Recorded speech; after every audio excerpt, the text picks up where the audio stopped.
All stories are dramatized recreations. Named locations are fictionalized. Any resemblance to real persons is coincidental. Hi, I'm Grace, a 33-year-old photographer from Nye. Sharing this is hard, but I need to process how my husband James's infidelity with his colleague shattered our 10-year marriage. It began when I found texts on his phone, late-night messages hidden behind work excuses. The emojis, the pet names, I'd photograph strangers' happiest moments while my own life blurred like a double exposure. New York's skyline felt like a cage then.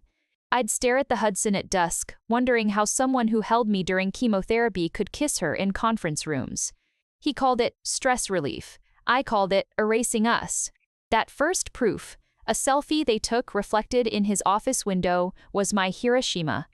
No explosion, just silent fallout where trust used to be. The darkroom became my bunker. Red safety light bleeding onto chemical trays. That's where I hid for weeks after finding that photo.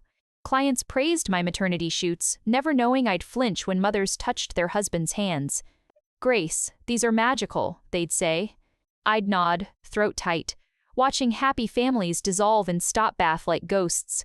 James still slept beside me. His snores, once comforting, now sounded like lies vibrating in the dark.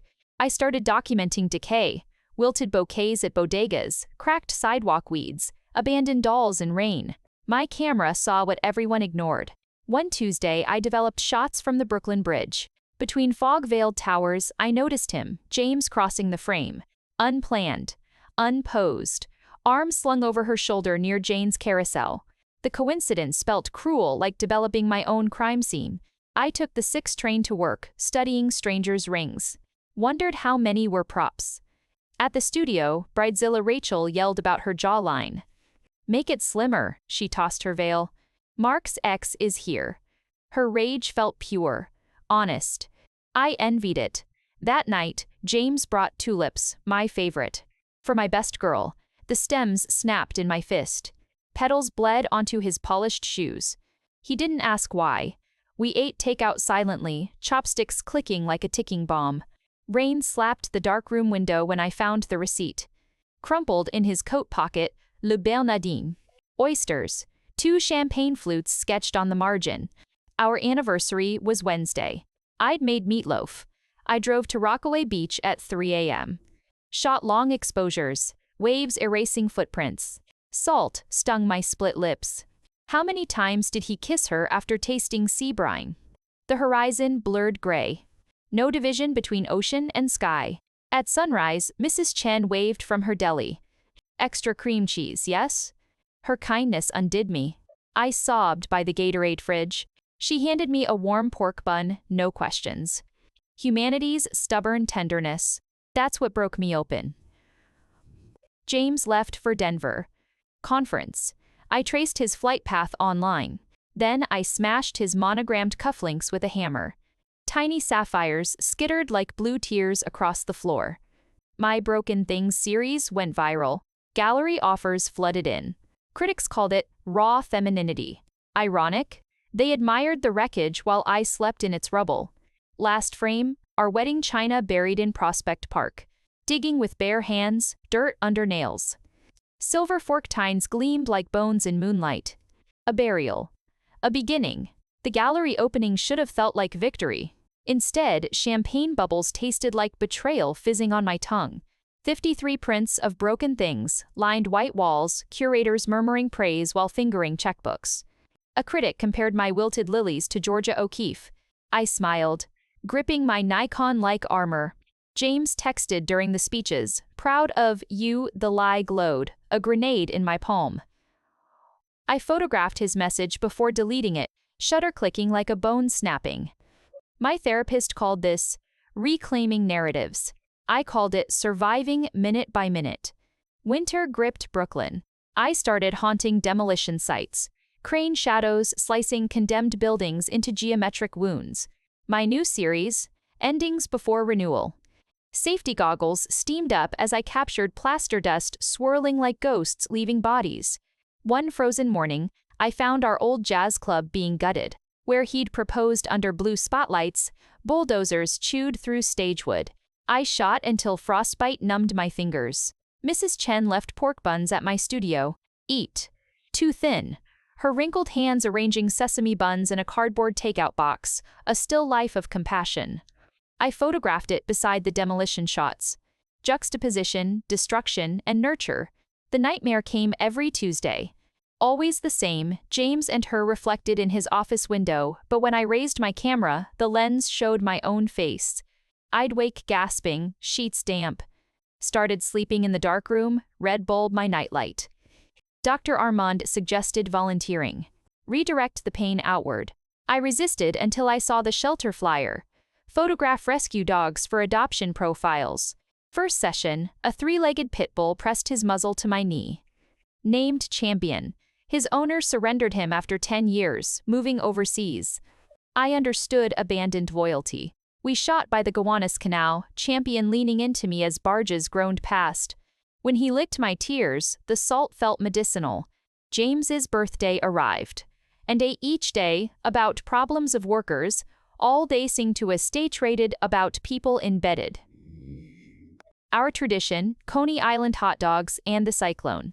This year, I took Champion instead. Wind whipped our faces on the roller coaster, his ears flapping like victory flags. We ate 2 chili dogs each, grease staining the adoption paperwork in my pocket. I signed it behind the shooting gallery booth, carnival lights blinking across the page. That night, I boxed James's records, every Miles Davis album he played while promising forever. Like, dropped them at Goodwill. The volunteer's eyes widened. Original pressings? I shrugged.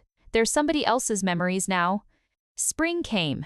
Cherry blossoms exploded along Prospect Park, nature's audacious rebirth. I photographed Champion chasing petals, his limp a joyful stagger. Posted the series online, Imperfect Joy. An animal rescue nonprofit shared it. Their director, David, called Deep Voice warm as developing fluid. These images moved my entire team. Could we commission you for our gala? We met at a dog-friendly cafe. Late 30s, silver threading his temples, eyes that held my gaze without pity. He adopted Champion's sister after his divorce. Dogs don't lie about loyalty, he said, watching Champion nap on my feet. When he asked about the Broken Things series, I surprised myself. It was my Hiroshima. But radiation breeds resilient flowers. He didn't flinch, just nodded. I've seen the photos. Your courage is in every frame. I walked home humming. Didn't notice the Hudson's gray chop. Only the sun striking a cargo ship's red hull. Courage, not a shield, but a seed. David's nonprofit gala was held in a converted Williamsburg warehouse, exposed brick draped with rescue dogs' portraits. My Imperfect Joy series glowed on lead panels. I adjusted my black dress, self-conscious until Champion nudged my hand. You're working the room, huh? David materialized beside me, smelling of sandalwood and rain. He handed me a ginger mocktail. The board's obsessed with your work, especially the shot of Champion mid-lick. We wandered past auction tables. He pointed to a Labrador's photo. That's Bella. She ate 3 remote controls before we found her antidepressants. His humor felt like oxygen after drowning. I confessed my darkroom insomnia. Sometimes I develop roles just to hear the chemicals bubble-proof something's still developing. He nodded. My divorce year, I rebuilt a Mustang. Grease under my nails stopped me from texting her. James called during David's speech. Can we talk? The words slithered like poison ivy. I silenced my phone, watching David describe Champion's surrender, how the dog waited 6 days at the empty apartment. Abandonment isn't an ending, David concluded, eyes finding mine. It's a detour to where you're meant to be. The applause vibrated in my ribcage. Afterward, we walked Champion along the East River. Fog swallowed skyscrapers, leaving golden windows floating mid-air. David stopped near a bench engraved with for Maria, who loved the water. My sister, he said quietly. Ovarian cancer. The Hudson sighed against piers. I touched his sleeve. I'm a survivor too. He didn't say, I'm sorry. Just wove his fingers through mine. Warmth bloomed where James's touch had turned to frost. Therapy shifted. Dr. Armand had me sculpt my anger from red clay. Give it form. I molded jagged spikes, then smashed them. Rebuilt smooth curves. Notice how destruction creates space for new shapes. At home, I emptied James's walk-in closet. His cashmere sweaters smelled of her perfume bitter orchid. Bagged them for housing works. The hollow closet echoed when I whispered, "This is my space now." David invited me to his shelter's Pause and Paint event. We finger-painted with dogs, champion wagging blue-pawed masterpieces onto canvas. Abstract expressionism meets canine enthusiasm, David laughed, wiping cerulean from my cheek. His thumb lingered. Rain drummed the roof as we washed brushes, shoulders brushing. No dizzying rush, just calm certainty, like developing a perfect exposure. James ambushed me at the studio. "Grace, please." He clutched peonies, her favorite, not mine. His apology was a checklist. Mistake, weak moment, you're my foundation. I photographed him mid-Plymouth slack, flowers wilting. Click. The sound severed his monologue. "Why are you documenting?" I said. "You're part of my ending series now." His confusion tasted sweeter than revenge. That night, David texted a blurry photo, champion stealing his sock, evidence of a felonious retriever. I sent James's portrait. Evidence of expired love. David called instantly. "You okay?" Wind howled through the phone, he was outside.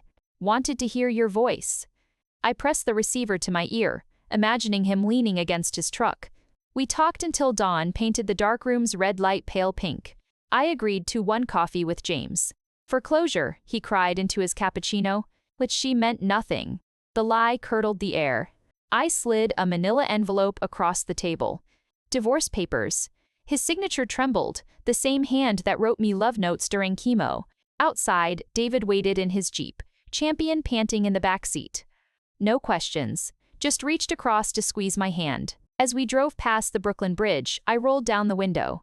Let the wind carry James's apologies into the East River. David's upstate cabin smelled of pine resin and possibility.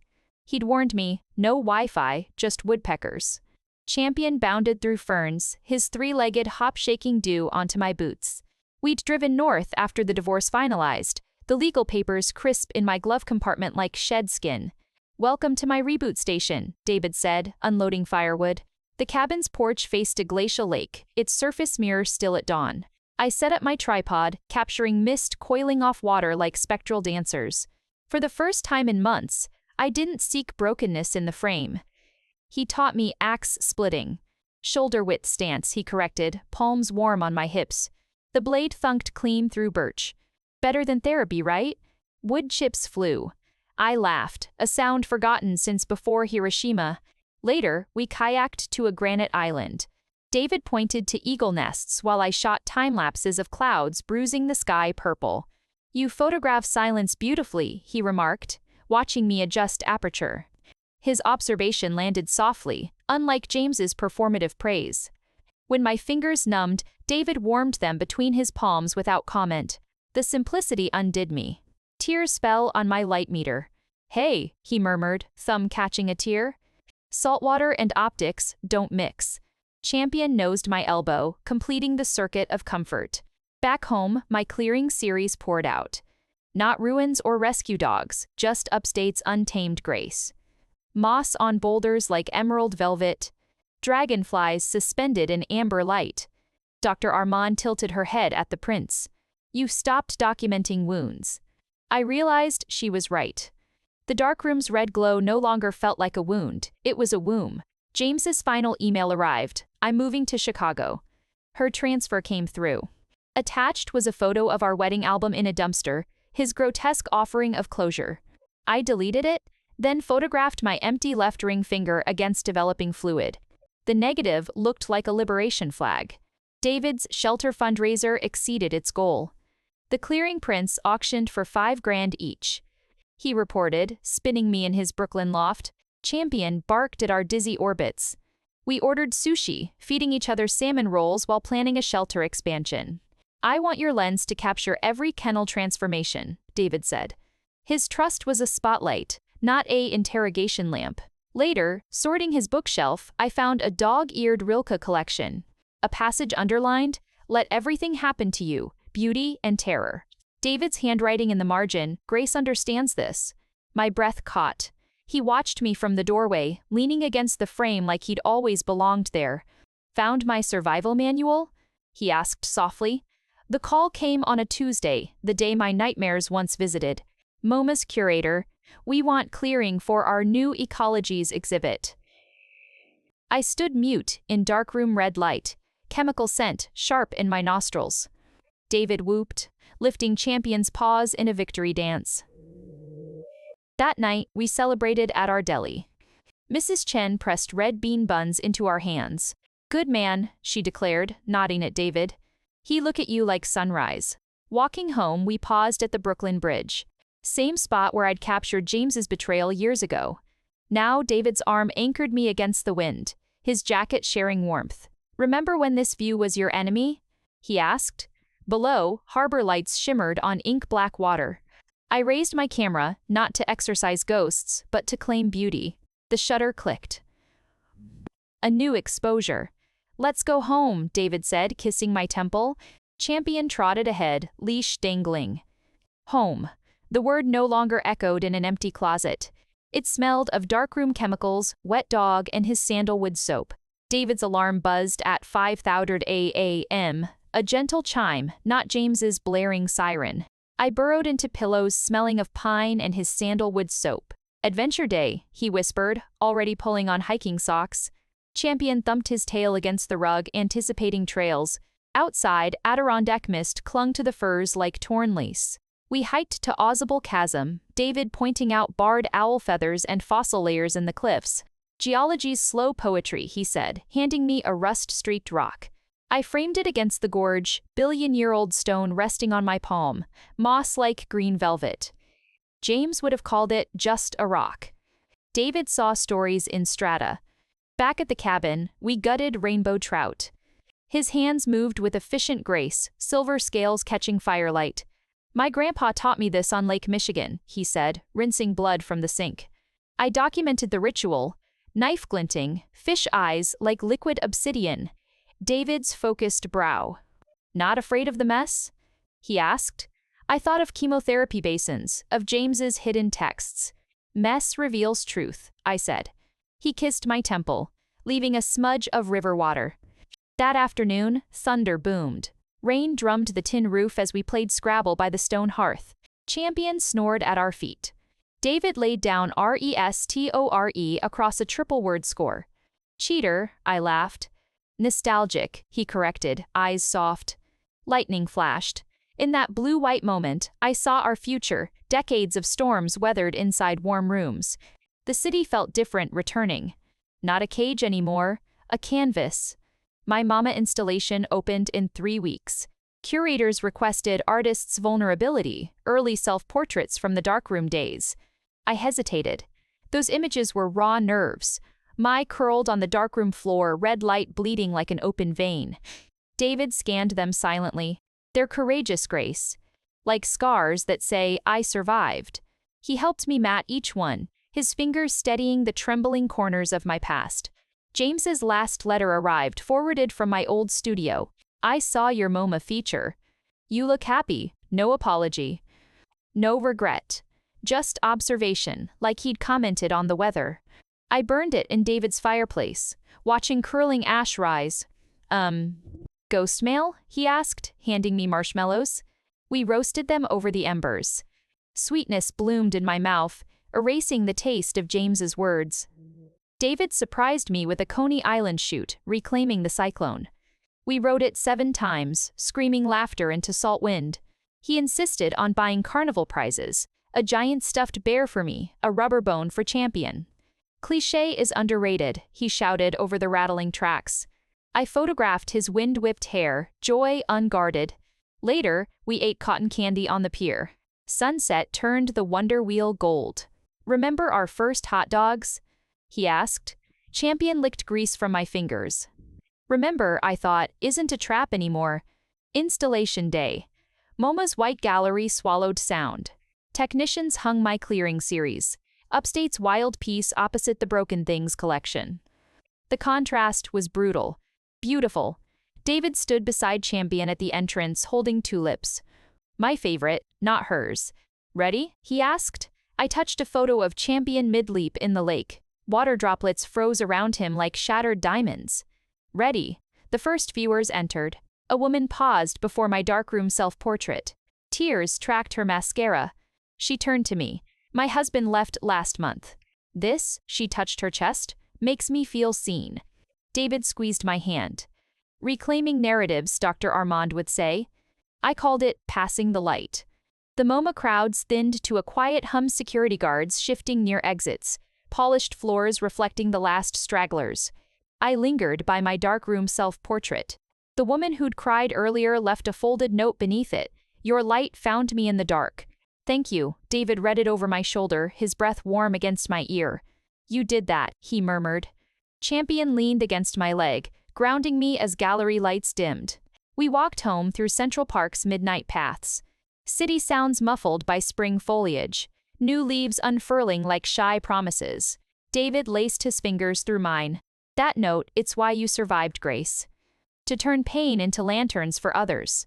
I thought of chemotherapy nights, James reading Rilke by Hospital Glow. Now David's thumb traced my palm's lifeline, rewriting its story. At the shelter, chaos reigned. 7 new rescues from a Tennessee hoarder, ribs visible, eyes wide with feral fear. David knelt beside a trembling beagle. This is Luna, he said, gently offering a treat. She's never touched grass. I lifted my camera instinctively, not to capture brokenness, but possibility. Luna's first tentative steps onto the courtyard lawn. Sunlight striking her matted fur as she sniffed dandelions. Click, David watched me work. You see souls before scars, he said. Later, we bathed Luna together. Warm water swirling rust colored down the drain, her tail tentatively wagging foam. My inbox overflowed with commissions. National Geographic wanted urban wildlife shots. A memoirist sought cover art, something about resilience. I scrolled past James's dormant social profiles, a hollow monument to what almost destroyed me. The darkroom felt different now. Less bunker, more workshop. I pinned the MoMA note beside my chemical trays.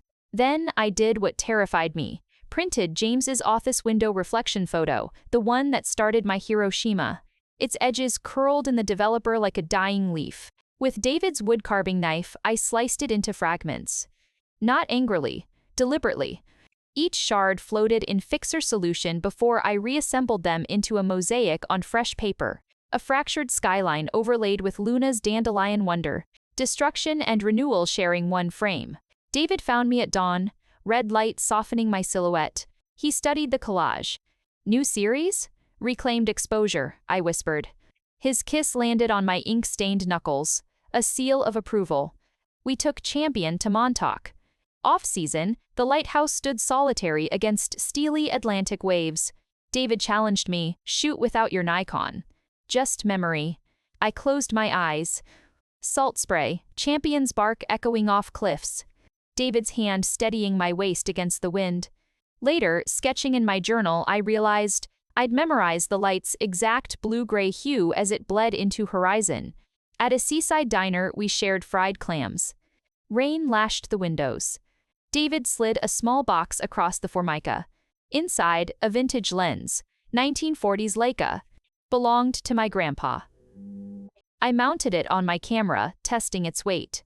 Through warped glass, David's smile softened into something timeless. He'd love knowing it sees your world now, he said.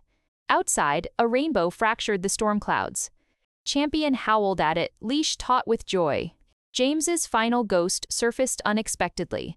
Sorting old hard drives, I found our wedding album scans. Us laughing under a Brooklyn Bridge arch, young, unbroken. For an hour, I sat in the darkroom's glow, remembering chemotherapy remissions and his jazz mixtapes. Then I dragged the files into a folder labeled Archive. Emptied the trash bin. The digital whir felt like church bells tolling farewell. That night, David slow danced with me in the loft. No music, just refrigerator hum and distant sirens. His palm pressed against the small of my back, where radiation scars hid. You're real, he murmured into my hair. Not an observation, a vow. Champion circled us before settling on the rug, sighing contentedly. I thought of MoMA's crying woman, Luna's first bath, fragmented skies becoming art. Hiroshima's fallout had nourished unexpected forests. David's loft became a war room of creativity. Storyboards papered the brick walls, contact sheets from Montauk, Luna's adoption day, storm clouds over the Chrysler building. Time wanted 12 pages, resilience in focus. My editor's email pulsed with urgency, give us the raw alchemy of turning pain into purpose. I spread the MoMA self-portrait beside Champion's Lake Leap. The juxtaposition stung before and after written in light and shadow. He brought coffee, steaming mug placed beside my loop. Don't overthink it, David murmured, massaging my knotted shoulders. Tell the truth between the frames. I've forgotten how deadlines could feel like old ghosts. James demanding perfection for gallery openings. My shutter speed never fast enough for his ambitions. Now, David's hand rested warm on my back. What's the heart of this story, Grace? I escaped to Rockaway at low tide. Not with my Nikon, just Champion and a notebook. Sandpipers skittered across wet sand, leaving hieroglyphs of survival. I sketched them, quick, messy lines. This, I realized, not the grand exhibits or viral series, or the quiet witnessing, the beagle's first grass, the woodpecker's rhythm at dawn, David's scarred hands rebuilding engines. Returning, I pinned the sketch above my desk. Resilience is a verb. The writing flowed then. Words paired with contact sheets, frame 1, shattered glass. What breaks can refract light differently? 2 ass, frame 2. Champion mid-lick. Joy arrives, limping love it anyway. David proofread past midnight, red pen circling cliches. Here, he pointed, this line about the darkroom red light like a wound, change it to red light like a cocoon. The edit shifted everything. James surfaced in a Times alumni bulletin promoted at his Chicago firm. Smiling beside her at a gala. Her hand possessive on his arm. For a heartbeat, the old acid rose in my throat. Then Champion nudged my knee, leash in mouth. Walk? We traced the high line as sunset bled rust and gold over warehouses. I photographed our shadows. Long and fused, stretching toward the Hudson. Texted David, healing isn't linear. But today's shadow is ours. His reply was instant, proof of life. Time's layout arrived. My reclaimed exposure collage dominated the spread-sliced infidelity photo woven with Luna's dandelion ecstasy. The art director's note, we've titled it, Kintsugi, the Japanese art of golden repair. David framed the email. Better than any MoMA plaque, he declared. That night, we cooked lobster pasta, Champion snoring beneath the table. I burned the alumni bulletin in the cast iron skillet, watching corporate smiles curl into ash. Let it fuel something better, I thought, tossing garlic into the flames. The launch party buzzed with media lights. David wore his grandfather's watch. I chose a dress the color of darkroom red. Reporters circled, how does trauma fuel art? I glanced at David steady beside the bar with Champion. It doesn't fuel it, I said. It's the debris you clear to find the art beneath. A murmur passed through the crowd. Later, on the rooftop, David handed me a small velvet box. Inside, not a ring, a polished river stone from Ozable Chasm.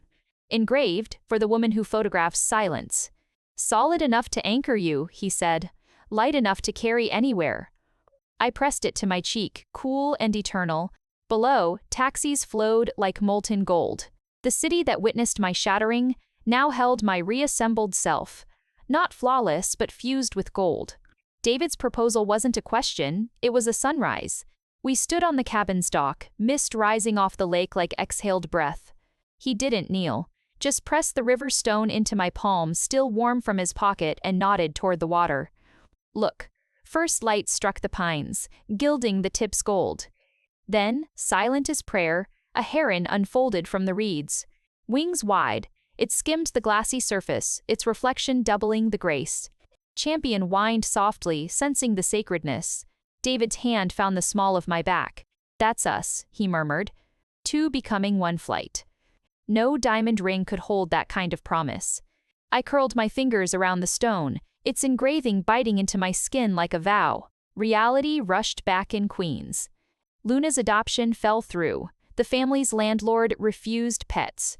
She howled in her kennel, a sound that shredded David's composure. We'll foster her, I declared, loading her bed into the Jeep. Champion sniffed her anxiously as Luna trembled in my lap during the drive home. David gripped the wheel, knuckles white. What if we fail her too? The fear in his voice mirrored my old ghosts. That night, Luna slept between us, her paws twitching with bad dreams. I photographed her at 3 a.m., a blur of brindle fur pressed against David's chest, moonlight striping the duvet. Not failure, I captioned it silently.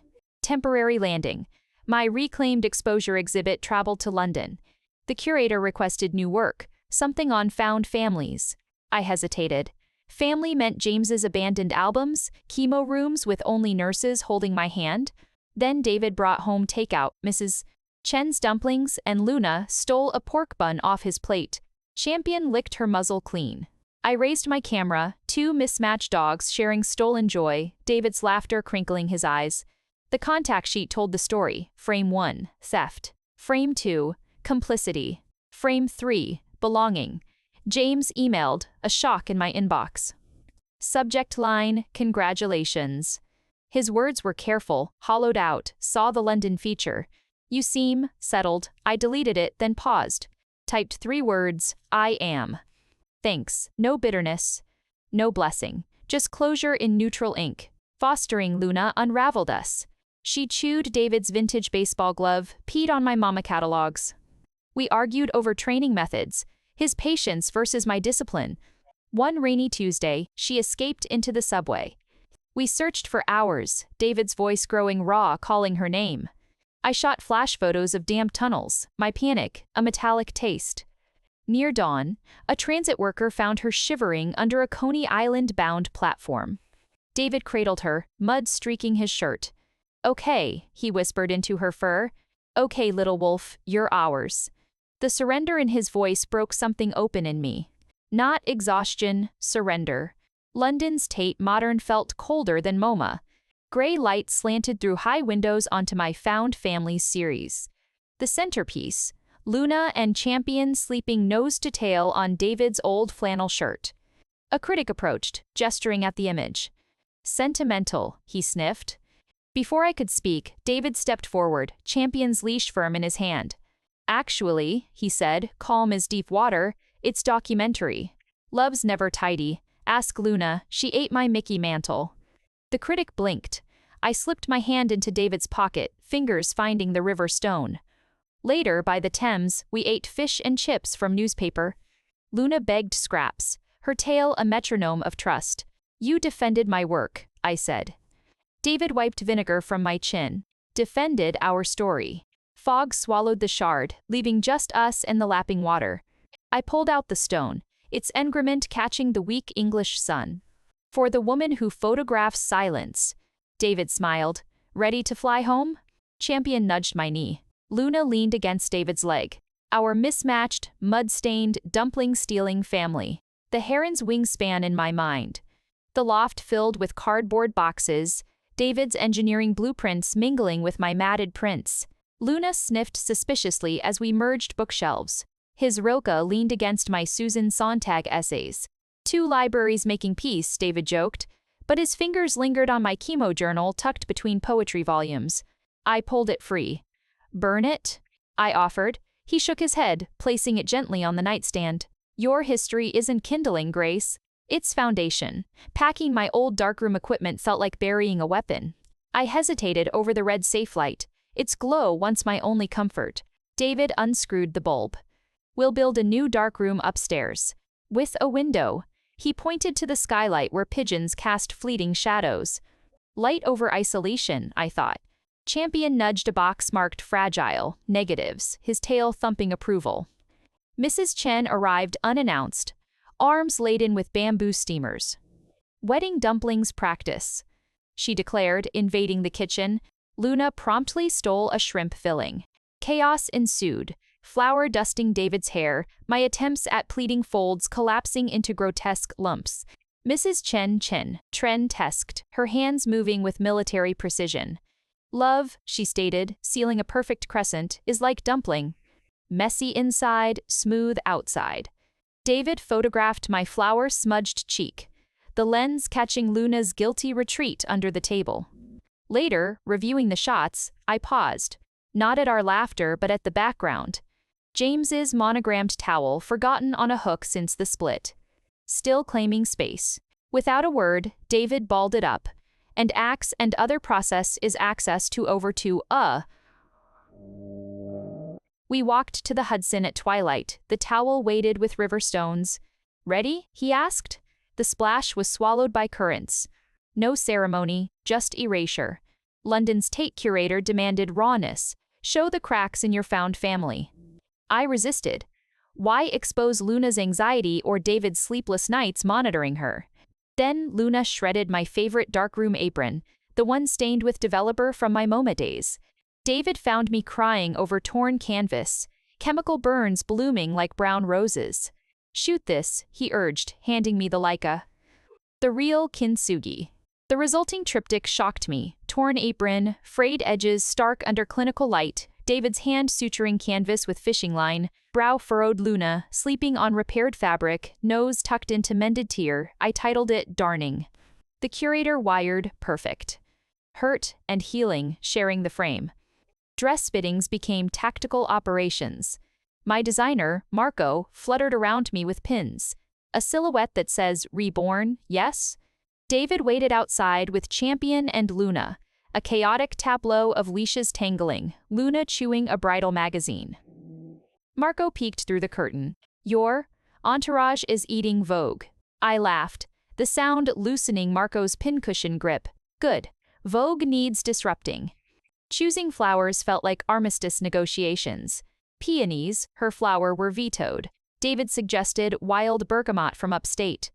Bees love it. Rough petals, strong scent. Mrs. Chen arrived with a cardboard box. For centerpieces. Inside, empty soy sauce bottles washed clean, ready for Queen Anne's lace. Recycling, she winked. Champion promptly peed on a bottle. David sighed. Our theme is imperfect sustainability, right? The final test came at Rockaway. We scattered Mrs. Chen's ashes at dawn per her fierce instructions. By the water, no crying. Salt wind whipped our faces as David read Li Bai poems in Mandarin. Luna chased seagulls into the surf. I focused my grandfather's Leica lens, capturing David's profile against the rising sunlight, catching the silver in his stubble, Luna, a joyful blur in the foreground. The shutter clicked.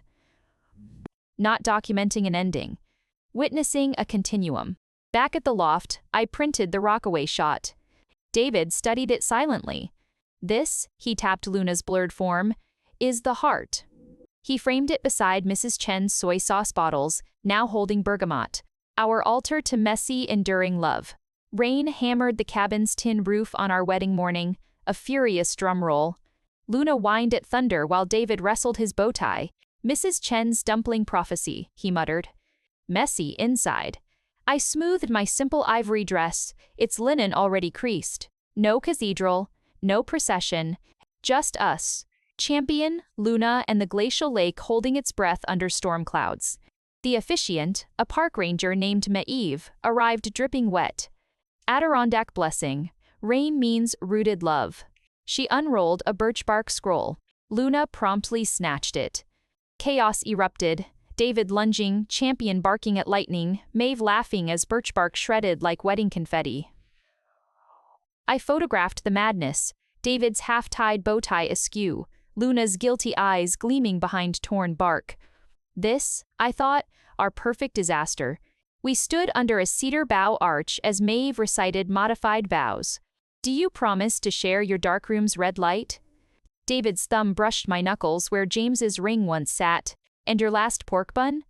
I countered. Rain dripped off his nose as he grinned. Always. When Maeve declared us bound, David didn't kiss me. He pressed our engraved river stone between our palms. Cold, solid, real. Then Champion howled. Luna joined. A canine chorus echoing off pines. Our first applause.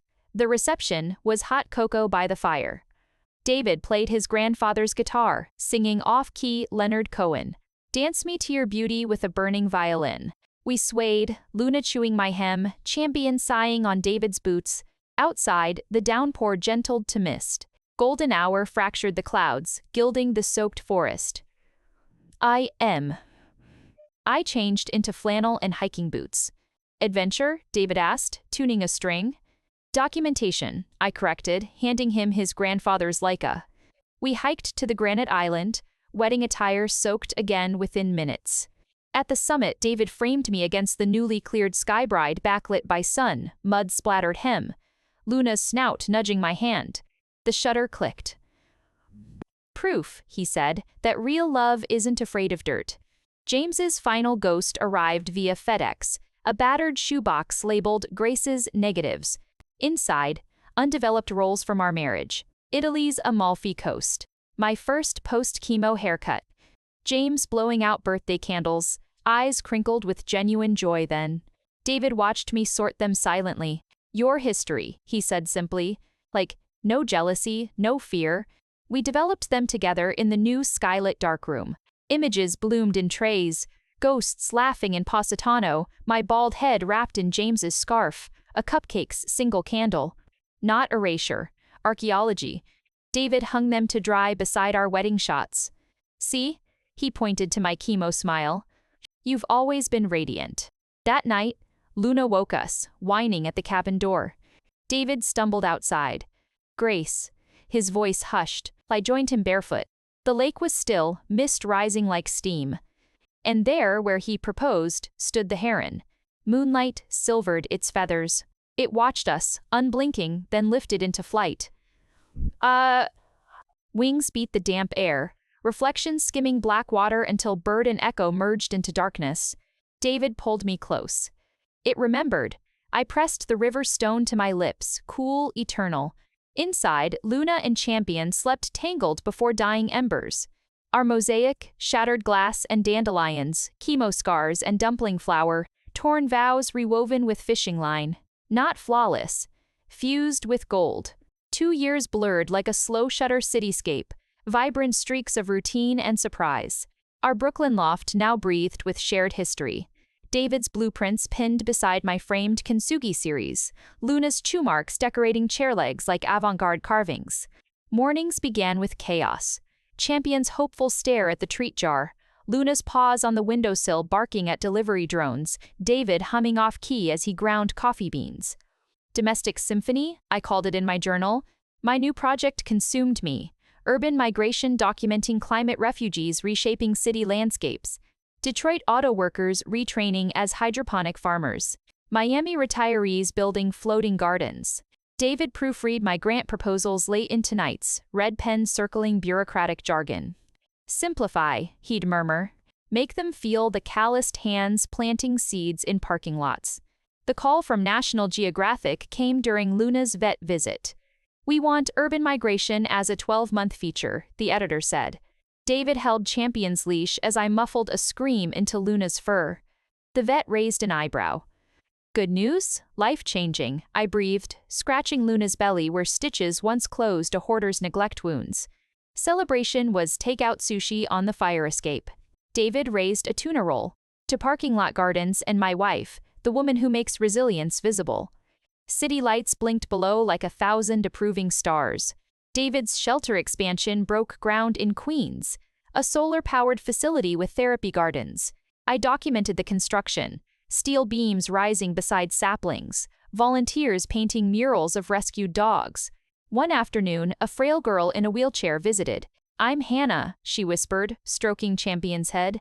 Her therapy team explained cerebral palsy, nonverbal. Champion leaned into her touch, his warmth melting her stiff posture. Click, the shot sunlight haloing her tentative smile. Champion's scarred muzzle gentle on her knee became the shelter's fundraising emblem. David framed it in his office. Our mascots, he said. Healing, both two-legged and four. I missed my period in Detroit. Hydroponic lettuce glowed neon under UV lights as nausea washed over me. Stress, I told myself. Deadlines. But at the motel that night, moonlight striped David's sleeping face. I traced the silver in his stubble new threads since our wedding. A quiet certainty bloomed. Not fear. Awe. The test glowed positive beside the sink. David found me staring, Luna nudging my trembling hand. He read the result, eyes widening. Silence stretched. Then he knelt, not to propose but to press his ear against my abdomen. Luna licked his ear. Champion whined, jealous. We laughed, tears mingling. A new exposure, David whispered. We told Mrs. Chen first. Her deli smelled of star anise and nostalgia. Baby, she clapped, flour dusting the air. Boy or girl, David grinned. Surprise. She thrust a jar of ginger candies at me. Or morning sickness. Old recipe. That night she texted a photo, Champion and Luna guarding a tiny knitted booty on our doorstep. Protectors already, she'd captioned it. The urban migration shoot in Miami became my last assignment. Heat shimmered off floating gardens as elderly Cuban men taught me to weave water hyacinths into rafts. Life finds a way, Carlos shrugged, his hands tough as mangrove roots. I photographed him cradling a tomato seedling, storm clouds bruising the horizon behind him. David's daily texts angered me. Luna stole a sock. Champion misses you. We all do. Returning home, I found the loft transformed. David had converted the dark room into a nursery skylight intact, chemical smells replaced by lavender paint. My old red safe light now hung, repurposed as a nightlight. Symbolism, he said sheepishly. On the wall, he'd framed Carlos's Miami photo beside Hannah's Champion portrait. Labels beneath, endurance and hope. I placed his hand on my rounding belly. Meet our third rescue. His palm absorbed the tiny flutter within. Outside, Brooklyn hummed, a city that once witnessed my shattering now cradling my wholeness. The nursery's lavender walls felt like a museum of what might have been. I'd sit for hours tracing the grain of the repurposed darkroom shelves, now holding tiny woolen hats instead of chemical trays. David found me there one rain-slicked afternoon, Luna's wet nose pressed to my knee. The shelter's therapy garden needs documenting, he said gently, placing Carlos's Miami photo in my lap. Endurance. The word vibrated in the stillness. At the Queen's facility, Hannah waited beside raised garden beds, her wheelchair dusted with potting soil. For Grace, she whispered, pushing a terracotta pot toward me. Inside, a stunted orchid clung to life, roots exposed, one stubborn bud forming. It's broken, she added, matter of fact. Like us. Champion nudged the pot, his tail sweeping mulch. Click. The shutter captured Hannah's dirt-streaked smile, the orchid's defiant green shoot. Winter tightened its grip. I photographed ice fractals on the shelter's greenhouse glass while David trained Luna as a therapy dog. Focus, he'd murmur as she trembled before wheelchairs. Progress was glacial, one paw forward, 2 steps back. At home, I printed Hannah's orchid series, each frame charting its slow unfurling. The night the first petal opened, white as a surrender flag, David held me through the anniversary of our loss. No words, just his heartbeat against my back, Luna's weight warming our feet. National Geographic sent me to New Orleans storm survivors, rebuilding Creole cottages with salvaged shutters. My belly stayed flat, but my lenses found life everywhere. Ferns bursting from shotgun house chimneys, toddlers painting rain barrels, a tattooed grandmother canning okra on a propane stove. You carry light different now, observed Ms. Evangeline, pressing a jar into my hands. Heavier, brighter. I photographed her hands, cracked palms cradling pickled hope. David's nightly calls anchored me. Hannah named her orchid Gracie. Luna alerted to a seizure today, saved Mr. Kowalski. The snowdrops you planted are punching through ice. Each update a suture knitting me whole. Returning, I found David sanding cribwood in the loft. For Hannah's little brother, he explained. Due in June, sawdust haloed his hair. Luna snoozed in wood shavings, her service vest hanging proudly nearby. I framed the moment, his calloused fingers smoothing pine grain, Champion guarding the unfinished cradle. When I showed Hannah the photo, she traced David's silhouette. My brother's guardian, she declared. The orchid bloomed fiercely on her windowsill, 5 white petals like tiny palms reaching. Spring thaw brought a letter from the Guggenheim. Urban migration won their arts fellowship. David uncorked sparkling cider as Luna danced for bubbles. To making resilience beautiful, he toasted. But beneath the triumph, a quiet tension hummed. The fellowship required a year abroad. David read my hesitation. We'll rent a villa in Tuscany, he proposed. Luna qualifies as a service dog now. Champion's passport is ready. He spread blueprints, a converted barn studio overlooking olive groves.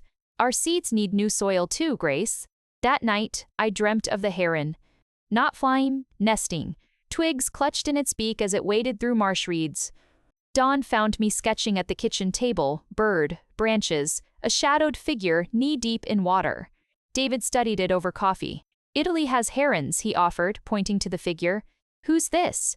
I hadn't realized I'd drawn her curves hinting beneath wet fabric, hands submerged in reflection. Someone planting, I whispered. David's palm covered my sketching hand. Let's go meet her.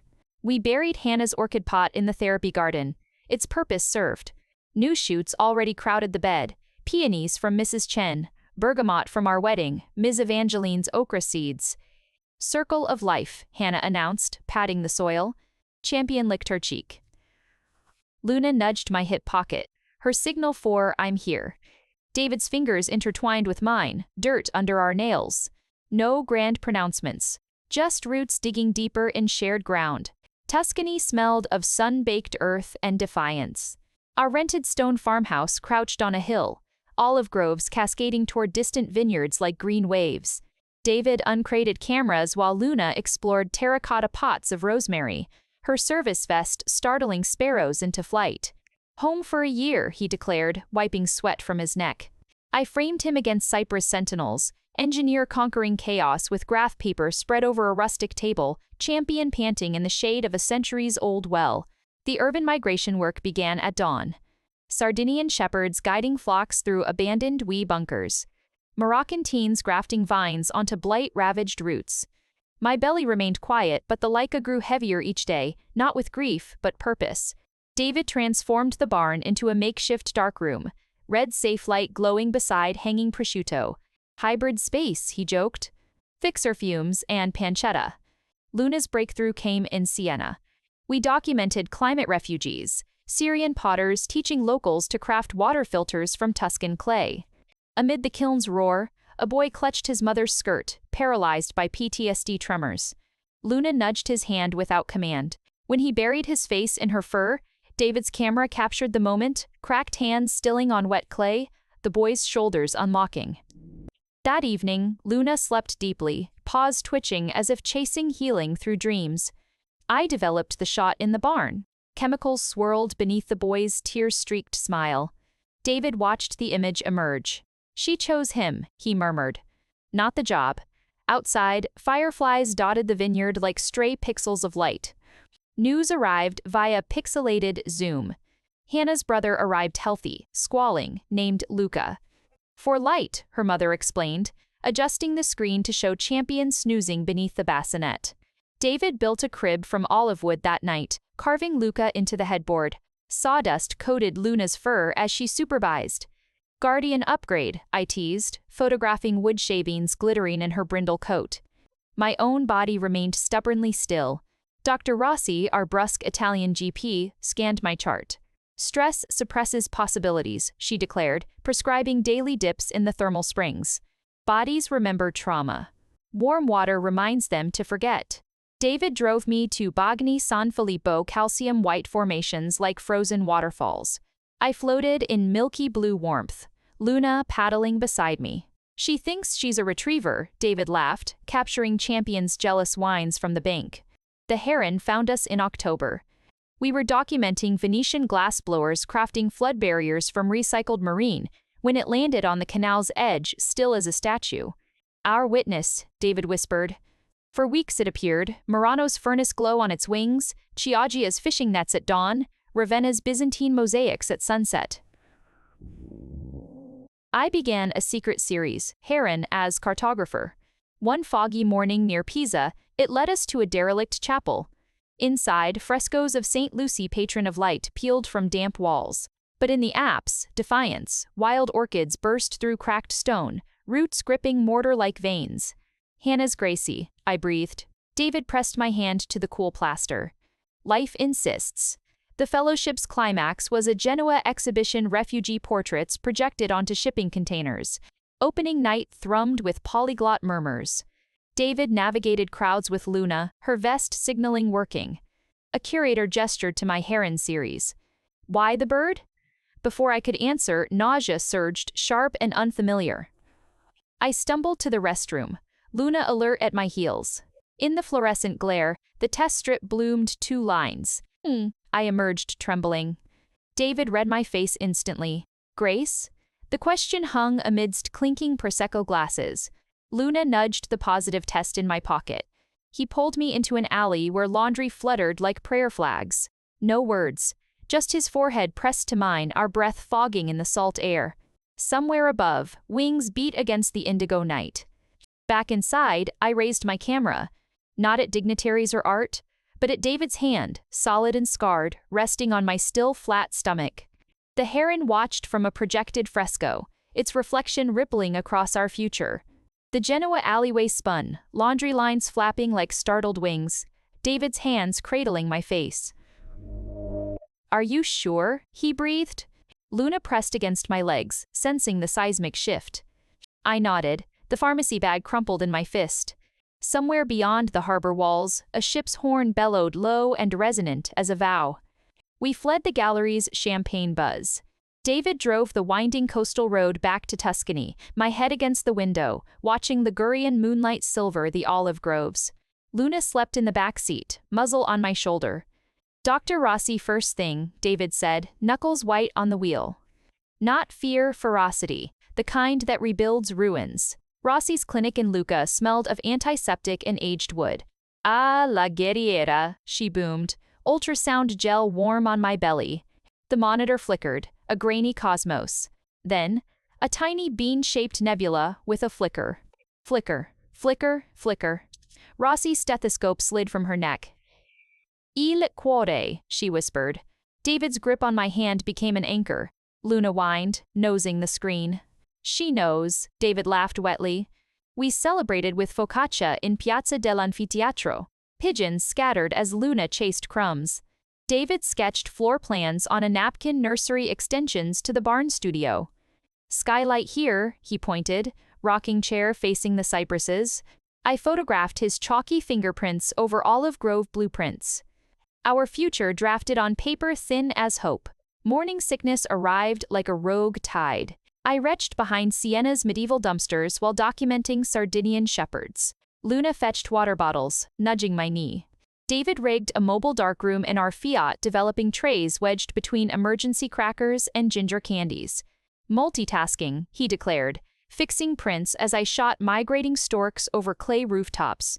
The heron appeared at dusk.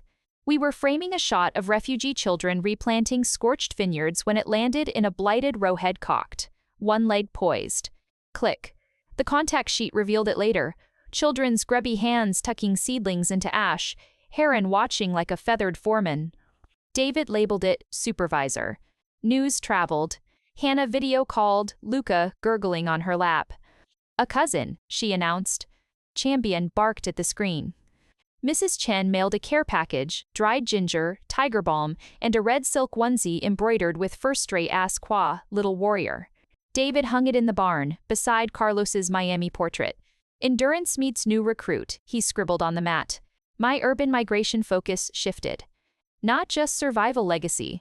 I shot Syrian potters teaching toddlers to shape clay whistles. Nonna Giovanna curing olives with her great-granddaughter, wrinkled hands guiding small ones in brine. Sopravvivere non basta, she rasped. Surviving isn't enough. David translated, his palm resting on my belly where little warrior kicked. A Morse code of impatience. David's birthday dawned stormy. He woke to Luna depositing a mud-caked truffle on his pillow. Dog's revenge, I laughed. Nausea forgotten for once. I gifted him a Leica lens cloth embroidered with Papa. He stared at it, throat working. Then led me to the barn. He'd built a crib olive wood sanded satin, smooth, curved like a seashell. Tested for sturdiness, he joked, bouncing Luna inside it. Her wagging tail thumped the wood. Luca carved on the headboard. Below it, freshly chiseled, Guerriera. We ate tiramisu under the well's shadow. Rain sluiced off terracotta tiles as David described teaching our daughter to split wood. Axe skills by 5, he vowed. Camera skills by 6. Thunder rattled the hills. I captured his profile. Silver-streaked temples, eyes crinkled at dreams unseen, as lightning forked over the valley. Later, developing the shot, I noticed it. A heron etched into the crib's grain by weathering and time. hidden until rain darkened the wood. David traced the ghostly wings with reverence. "Always with us," he murmured. That night, Luna slept curled against my bump. David's sketches covered the nightstand. Rock climbing harnesses for toddlers, darkroom safe lights with pacifier holders. Outside, the heron's cry pierced the downpour, not a dirge, but a lullaby for the life-taking root in our borrowed Tuscan soil. The Tuscan farewell tasted of bitter espresso and unspoken gratitude. We packed crates by lantern light, David securing my heron as cartographer. Prince between wool blankets, Luna guarding Nonna Giovanna's olive brine like sacred relics. At dawn, the potter's children lined the dirt road, pressing clay whistles into my palms. "Per la piccola guerriera," whispered Amina, her fingers tracing my belly. I photographed their dusty footprints leading back to the kilns, morning mist softening the goodbyes. The flight tested every hard-won calm. Turbulence over the Atlantic sent nausea clawing up my throat. Luna pressed her weight against my ankles. Deep pressure therapy, while David recited vineyard planting rhythms like a mantra. Roots first, then shoots. Breathe, Grace. When the seatbelt sign blinked off, he unfolded a blueprint, our Brooklyn loft redesigned. "Nursery here," he pointed. "Darkroom restored here. Soundproof." I traced the lines. Home wasn't a place anymore. It was the architecture of us. JFK's chaos hit like a wave. Fluorescent lights, barking TSA dogs, the metallic tang of recycled air. Luna's best service dog medical alert. Parted crowds like Moses at the Red Sea. David shielded my belly from jostling suitcases. Then, a familiar voice. "Grace." "Over here," Hannah waved, Luca strapped to her chest, Champion straining at her wheelchair. Luna bounded, nearly toppling them in a brindle whirlwind. Hannah laughed, Luca's tiny fist gripping Champion's ear. "Welcome to the Chaos Committee," she grinned. Mrs. Chen waited at the curb, her minivan stuffed with bamboo steamers. "No taxi. Bad fumes for baby." She thrust ginger candies at me, eyeing my pallor. "Eat. Flight poison." David loaded crates while Champion sniffed my luggage for Tuscan ghosts. The loft smelled of lavender paint and possibility. David had worked miracles. The nursery now connected to a revamped darkroom via sliding barn doors. My red safe light glowed above the crib, Guerriera's olive wood gleaming under its blush. But the true revelation hung above the changing table, a mobile of David's design.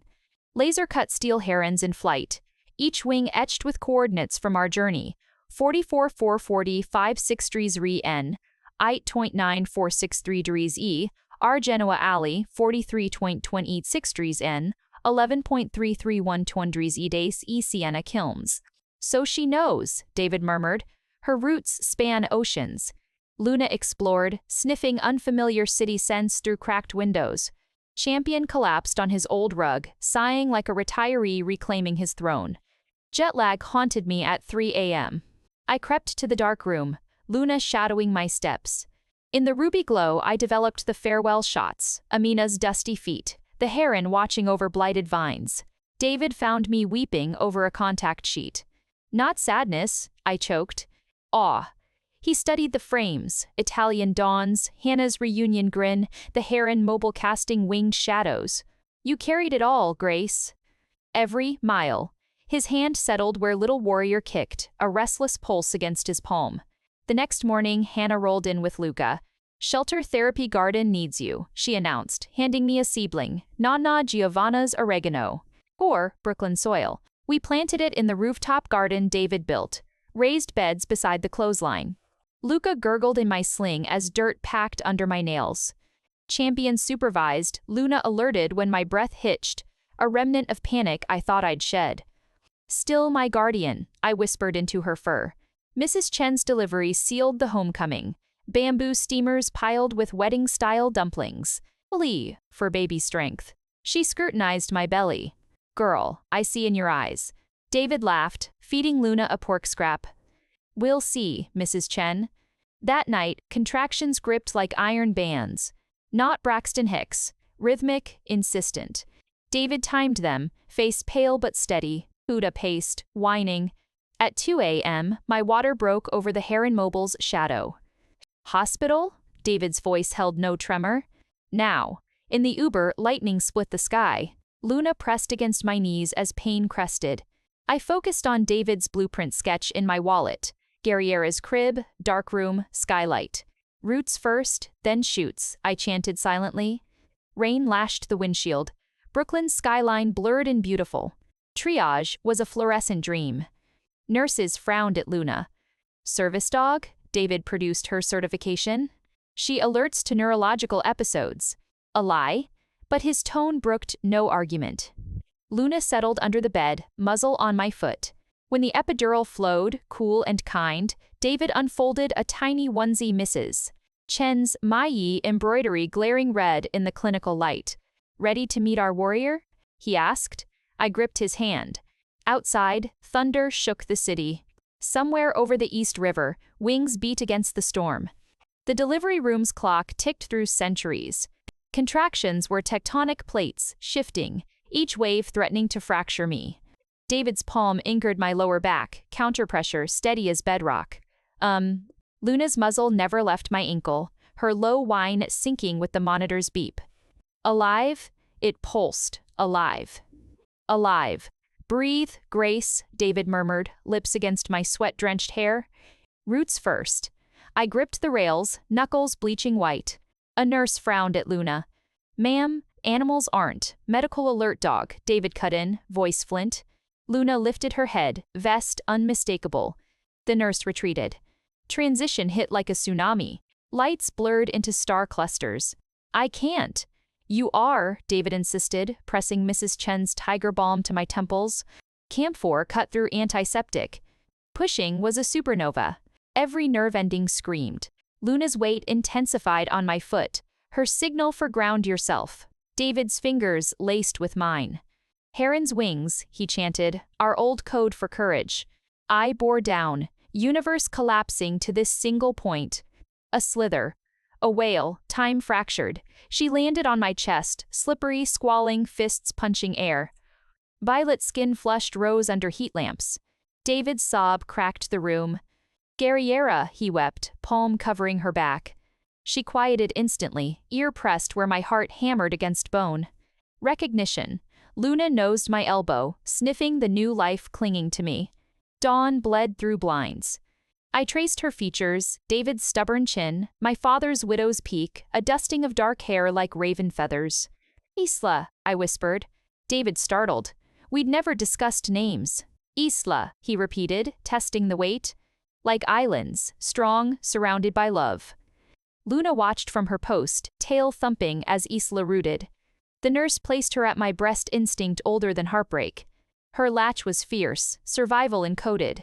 David photographed us, exhaustion and euphoria etched in equal measure, Luna's head resting on the bed rail.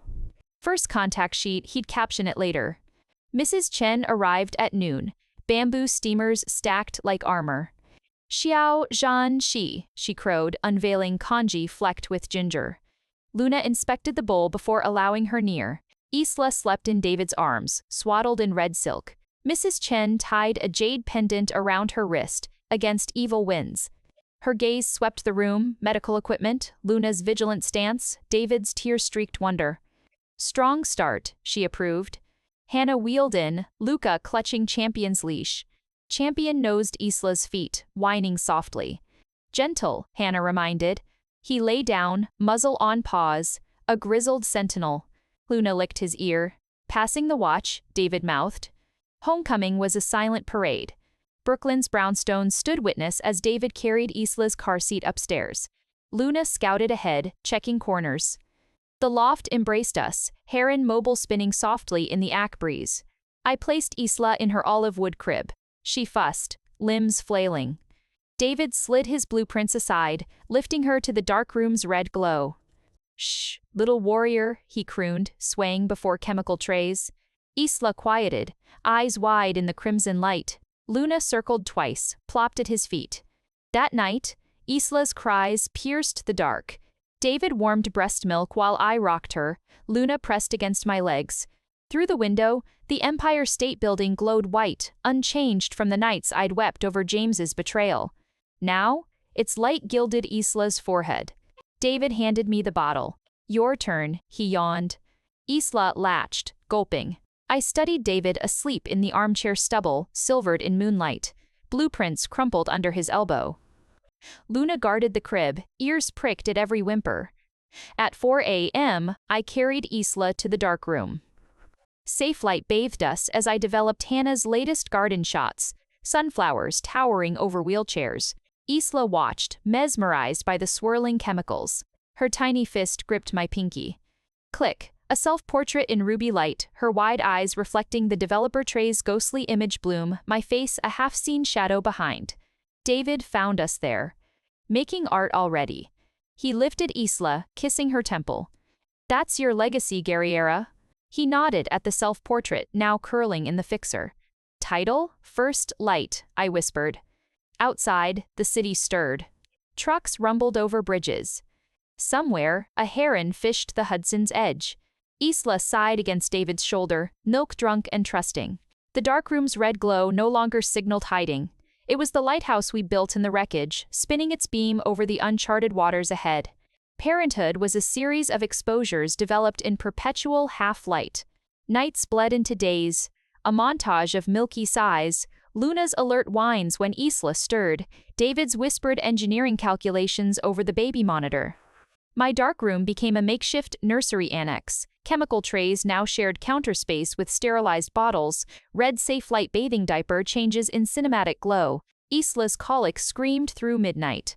I paced before the heron as cartographer prints, swaying her against my shoulder while David prepared gripe water. Luna circled us, distressed by the cries. Trade, David murmured, taking Isla her wails softening against his heartbeat. I collapsed onto the darkroom stool, forehead pressed to cool metal.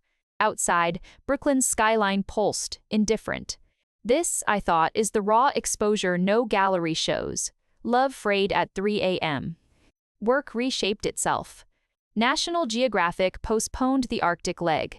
Focus on your migration, the editor wrote kindly. Instead, I began domestic cartography, documenting our micro-universe. Frame 1. David's calloused hand steadying Isla's head during tummy time, blueprints under his knee. Frame 2. Luna's muzzle nudging a dropped pacifier toward the crib. Frame 3. Mrs. Chen's wrinkled fingers kneading bowsy dough while Isla napped in a sling against her chest. Sentimental, sniffed a critic on Instagram. David pinned the comment beside Hannah's orchid photo. Remind them, documenting survival is radical. Isla's first smile coincided with Champion's final decline. His hip spaled mid-walk in Prospect Park. David carried him home. 83 pounds of loyal ruin, while I pushed Isla's stroller, tears freezing on my cheeks. That night, we made a nest of blankets by the fireplace. Champion licked Isla's toes, tail thumping weakly. Luna pressed against his spine, sharing warmth. At dawn, the vet came. Champion left us gazing into Isla's eyes, her tiny fist wrapped around his ear. We buried his collar under Hannah's sunflower garden, Isla bundled against David's chest. Goodbye, old guardian, he rasped. Luna howled, one long, aching note that shattered the morning stillness. Grief was a heavy lens. I avoided cameras for weeks. Then David brought home a rescue, a three-legged Chihuahua mix named Scout, surrendered after her elderly owner's passing. Hannah's idea, he said. Scout trembled in my lap, ribs sharp as film sprockets. Isla reached for her, cooing. Luna sniffed Scout's missing limb, then lay beside her. Broken pack, David called them. I lifted my Nikon. Click, Scout's anxious eyes. Click, Isla's drool-slicked fingers touching scar tissue. Click, Luna's paw over Scout's back. The series thresholds went viral. An animal sanctuary commissioned it as murals. Healing isn't pretty, David said at the unveiling, Scout tucked in his sling. It's messy, limping forward. Isla's baptism fell on a blustery April Sunday. Mrs. Chen insisted on full rights at Stian's against digital ghosts, she muttered, eyeing smartphones. David held Isla in cream lace, Scout peeking from his coat pocket.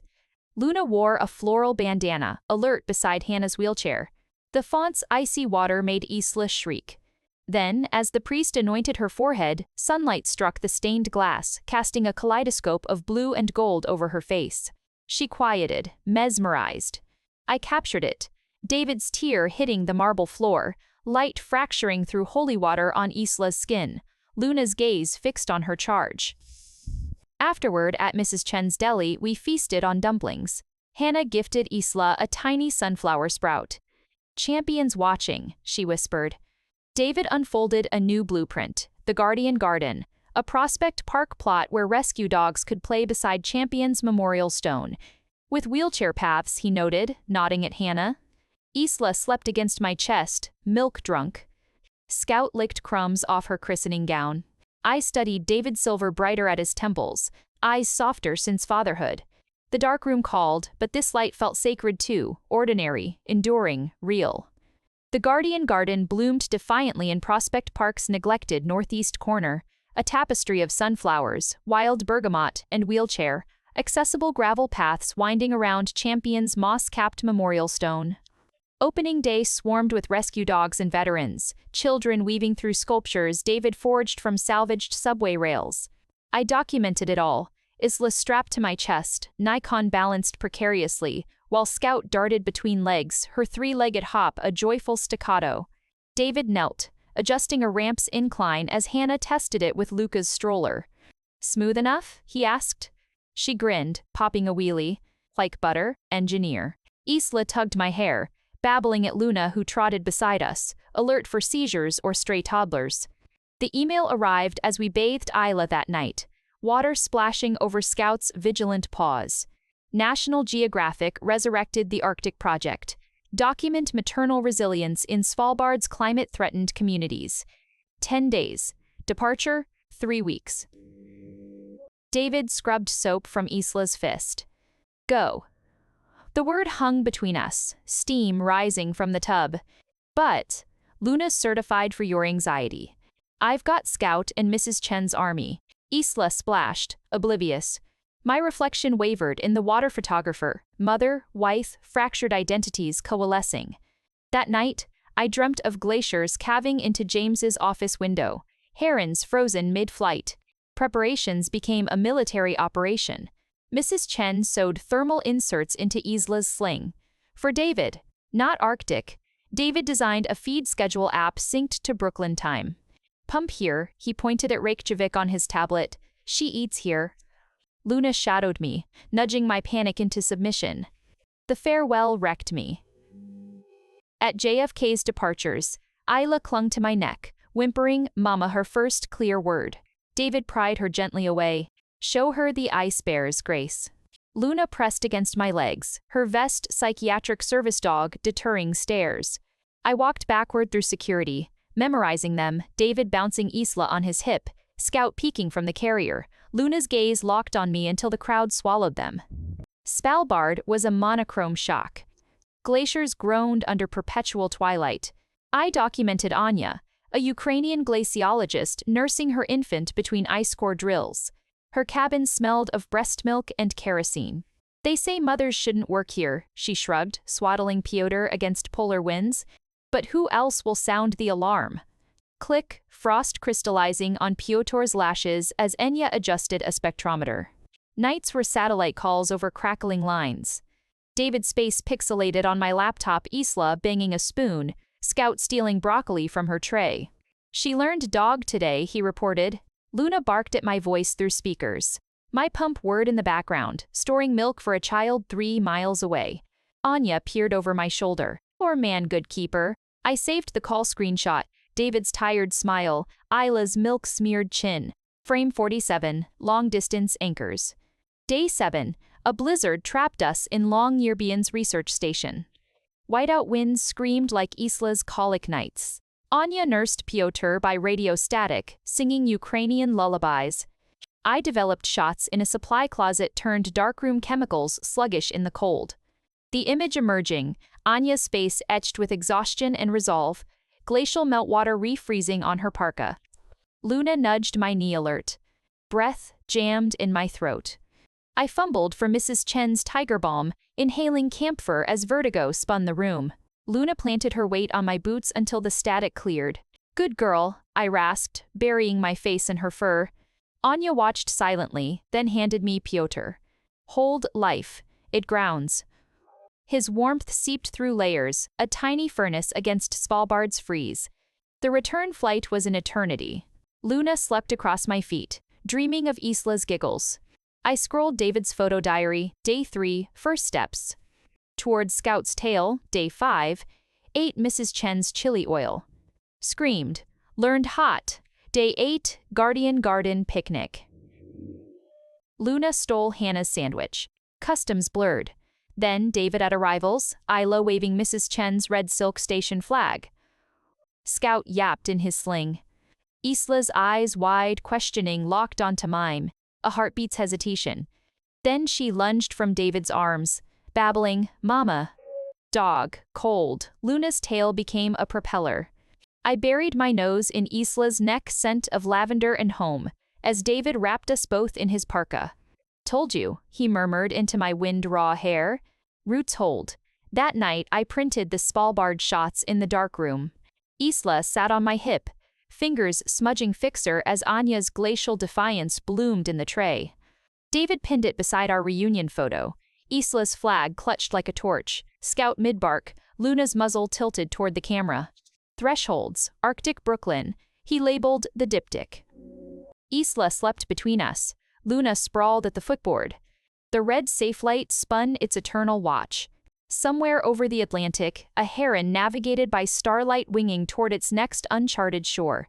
The Thresholds, Arctic Brooklyn exhibition opened on a September evening when the city hummed with post-summer energy. Chelsea Gallery's white walls held our dual reality. Anya's determined face haloed by glacial winds beside David, laughing as Isla smeared sweet potato on his blueprints.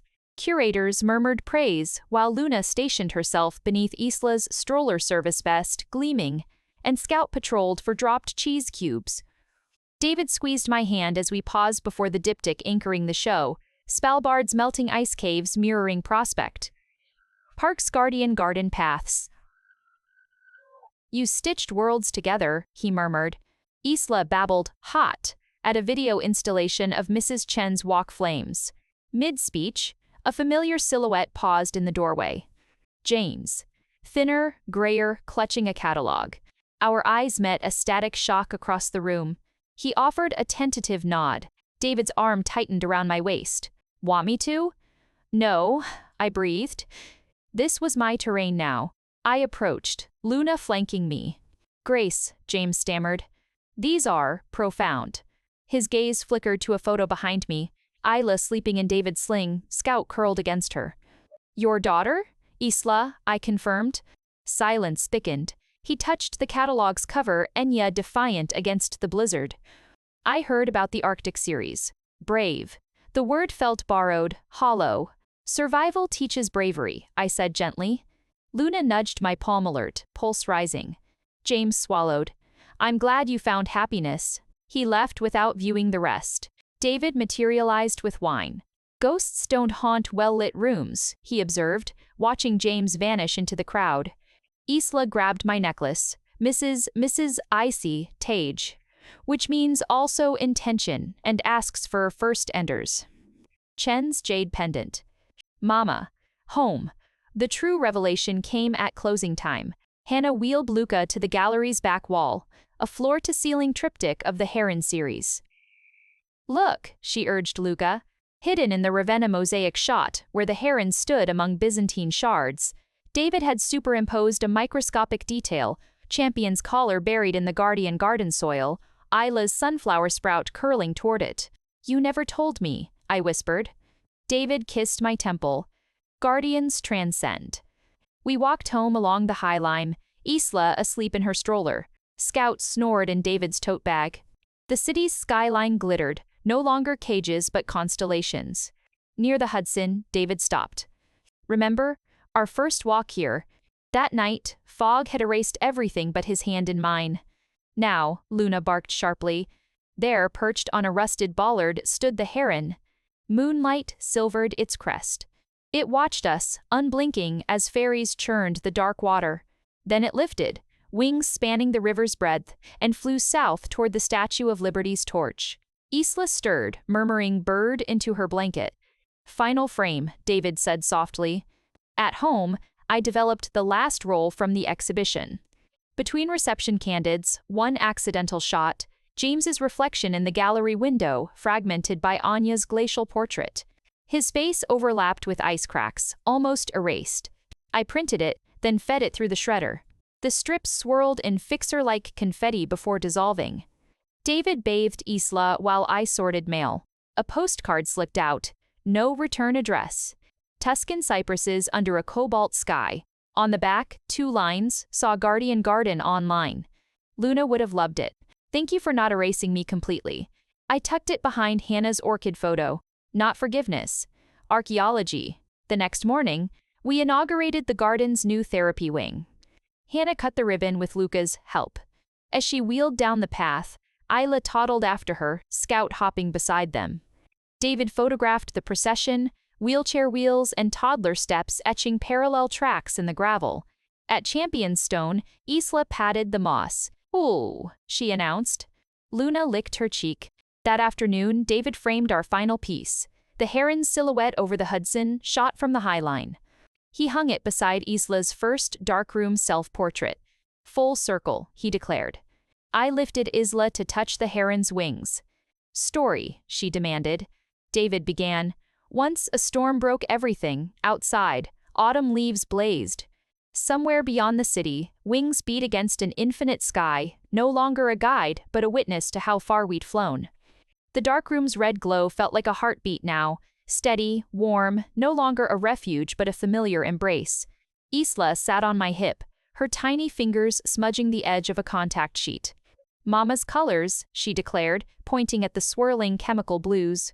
David knelt beside the sink, guiding her hand to gently agitate a print with tongs. Luna lay across the threshold, chin on paws, guarding this sacred transition from workbench to nursery.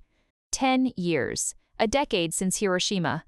The scars had softened into topography ridges and valleys, mapping where pain had reshaped me into someone who could hold this piece. Tonight I developed the final role from Isla's 5th birthday party at the Guardian Garden. Hannah wheeling through sunflower tunnels, Luca chasing Scout, David lifting Isla to hang a wind chime forged from Champion's old tags. "Story, Mama," Isla demanded, patting the drying line where images swayed like spectral leaves. David lifted her onto his shoulders. "Once," he began, "a storm broke everything. The storm was James, yes, but also the fear that followed. The darkroom floor where I'd curled like a wounded animal. The Hudson's gray chop that once mirrored my hollowed-out heart. But David's voice wove the tale differently now, and from the broken glass grew a garden. Not perfect weeds and all, but strong. Because the keeper knew cracks let in light." What?"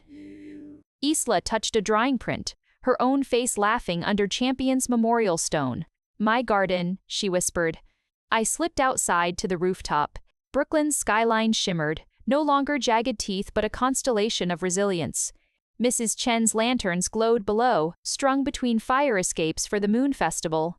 David joined me, handing me a thermos of chrysanthemum tea. "Rossi emailed," he said. "The Tuscan farmhouse olive harvest. She saved us a crate." Wind chimes sang Champion's tags.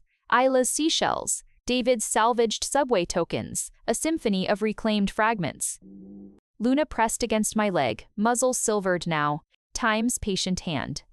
Later, in the darkroom, I boxed the last of James's fragmented negatives. Not angrily, ritually, Isla watched, clutching Scout's toy camera. "Bye-bye?" she asked. "Not goodbye," I corrected, taping the box. "Just archived." David scrawled seeds for other storms across the cardboard. He'd hung a new frame beside the heron's farewell shot, Isla's tiny handprint in clay from the Guardian Garden's 10th anniversary time capsule. Underneath, his inscription, Grace's Law, "Broken things grow back kinder." The dream came less often now. No more office windows or phantom texts. That night, it was different. I stood in the Tuscan chapel, wild orchids bursting at my feet. The heron landed not on rubble but on Isla's outstretched arm, a feathered compass pointing north. I woke not gasping, but smiling. At dawn, we walked the High Line. Fall painted the city in rust and gold. Isla dashed ahead, Scout hopping beside her. Luna kept pace with David, her gait stiff but determined. Near the rusted bollard, Isla froze. "Look, There, perched on a newly planted birch sapling, sat a heron. Not our heron, perhaps. Like, younger, brighter-eyed. It watched Isla, unblinking. She slowly raised Scout's plastic camera, mimicking my stance. Click. An imaginary shutter. The heron unfolded its wings, grazing her hair as it lifted off. David squeezed my hand. New cartographer. That afternoon, I taught Isla her first print. Red safe light, tongs too big for her hands, David steadying the tray. We developed her shot, from the high-line blank paper, of course. Yet as the image swam into existence, a ghostly shape emerged, not a heron, but the birch sapling's silhouette against city smog. Magic, Isla breathed. I pinned it to the line, the first in her own series. Isla's Maps, David labeled it. At dusk, we gathered in the Guardian Garden, Hannah, Luca, Mrs. Chen, Rossi visiting from Italy. We lit lanterns for the Moon Festival. David hung ours from the birch sapling, red paper shaped like a camera aperture. For old light and new, he said. As the lanterns rose, Isla pressed her palm to Champion's stone. Luna lay beside it, muzzle resting on the moss. Scout curled at Isla's feet. I raised my Nikon one last time, not to capture absence, but presence. The frame, Isla's small hand on weathered rock, David's scarred fingers brushing Luna's ear, lantern light weaving through birch leaves, the city holding its breath behind us. The shutter clicked. A full circle of light. Darkness was no longer a hiding place. It was the negative space where resilience developed its truest exposure.